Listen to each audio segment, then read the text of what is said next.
Morning बेटा, आज हम आपको पार्ट पहले का दूसरा पैराग्राफ लिखाने जा रहे हैं। ठीक है, तो आज संस्कृत है, संस्कृत का टर्न है, तो इसमें ये आपका पैराग्राफ आएगा, इसका आपको डायरेक्ट अर्थ लिखना होगा।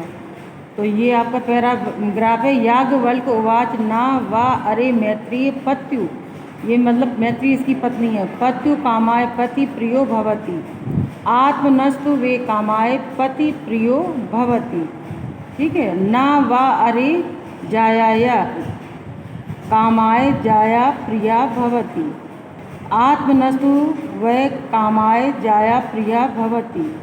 यानी कि इसमें एक दूसरे से संबंध बताया गया है कि किसको किससे लालच है और उसके लालच के हिसाब से दुनिया में संबंध चलते हैं। यानी पिता का बेटा से, माता का बेटा से और पुत्र का माता पिता से धन के प्रति, इस तरीके से संबंध बताए गए हैं।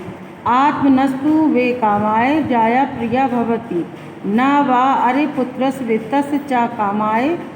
यानी कि पुत्र को मतलब माता पिता किस लिए प्रिय होते हैं? धन के लिए। वित्तस्य माने धन होता है। वित्तस्य च कामाय पुत्रो, मतलब वीडियो लॉन्ग हो जाएगा इसलिए शॉर्ट में जल्दी जल्दी बोल रहे। पुत्रस्य वित्तस्य च कामाय पुत्रो वित्तम वा प्रियम भवति, आत्मनस्तु वे कामाय पुत्रो वित्तम वा प्रियम भवति, नावा अरे सर्वस्य कामाय सर्व प्रियम भवति, आत्मनस्तु वै कामाय सर्व प्रियम भवति। ये आपका पैराग्राफ। अथवा में एक और लगा के ना वा अरे मैत्री प्रियम भवति, ये आपका दूसरा मतलब अथवा लगा के संकेतांक है। इसका अर्थ है याज्ञवल्क्य से कहा, ये मतलब मैत्री का पति है। याज्ञवल्क्य से कहा, अरे मैत्री अपनी पत्नी से बोला है, पति की कामना पूर्ति के लिए पत्नी को पति प्रिय नहीं होता, किंतु अपनी कामना पूर्ति के लिए उसे पति प्रिय होता है। ठीक है, अरि यानी अपनी पत्नी से, अरि ना ही पत्नी की कामना पूर्ति के लिए पत्नी प्रिय होती है, किंतु अपनी ही कामना के लिए पति को पत्नी प्रिय होती है। अरि पुत्र, यहाँ पर कॉमा लग जाएगा। अरि पुत्र को धन की कामना पूर्ति के लिए माता पिता को पुत्र और धन प्रिय नहीं होते, यानी कि अपनी कामना के लिए पुत्र और धन प्रिय होते हैं। यानी माता पिता को भी बच्चों से एक अपने बुढ़ापे की आशा होती है, तो इसलिए बच्चे प्रिय होते हैं। फिर यहाँ पे अरि सबकी कामना के लिए सब प्रिय नहीं होती हैं, अपनी ही कामना के लिए सब प्रिय होती है। ये आपका पूरा पार्ट कंप्लीट हो गया। दोनों मोस्ट इम्पोर्टेंट है, इनको आपको लर्न करना है बोर्ड के लिए। Okay bye. आज संस्कृत में पार्ट नंबर दूसरा है। पार्ट का नाम है संस्कृत भाषा या महत्व, यानी संस्कृत भाषा का महत्व। ठीक है, ये आपका पैराग्राफ आएगा।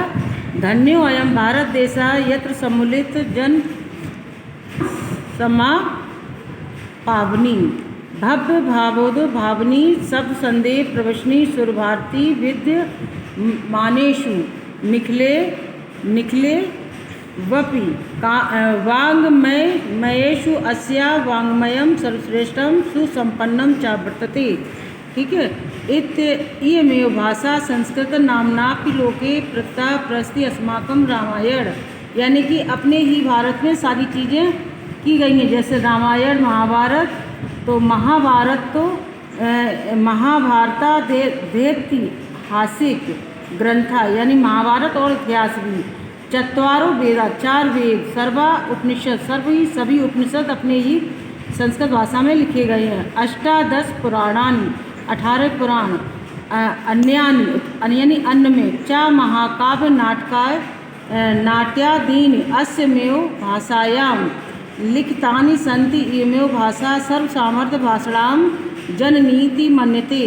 भाषा तत्व विद्वा संस्कृतस्य गौरवं बहुविद्या विद्यना श्रेयत्वं व्यापकत्वं च न कस्यापि दृष्टौ विषया संस्कृतस्य गौरवे दृष्टिपथ माननीय सम्य गुप्त माचार्य प्रवृण दंडना। ठीक है, ये आपका पैराग्राफ। इसका अर्थ है, अर्थ में आपको संदर्भ का इंट्रोडक्शन देना पड़ेगा, पहला पैराग्राफ है इसलिए। तो यहाँ आपको क्या लिखना है?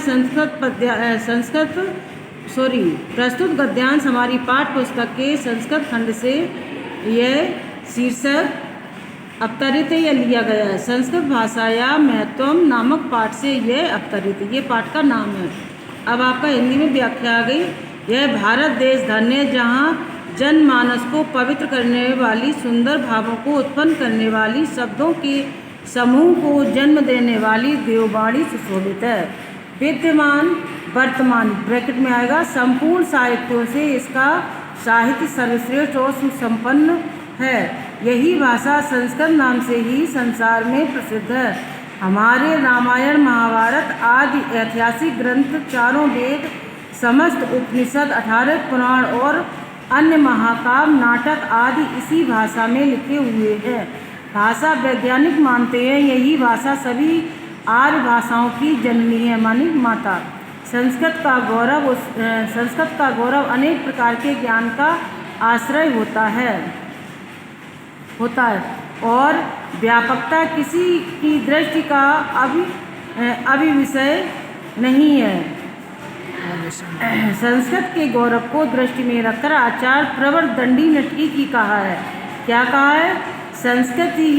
संस्कृत को महर्षियों ने ईश्वरी वाणी कहा है, यानी संस्कृत को देववाणी कहा जाता है। ठीक है, ये आपका पैराग्राफ आपका पूरा कंप्लीट हो गया। अब दूसरा अगले टर्न में लिखाएंगे। Okay, bye.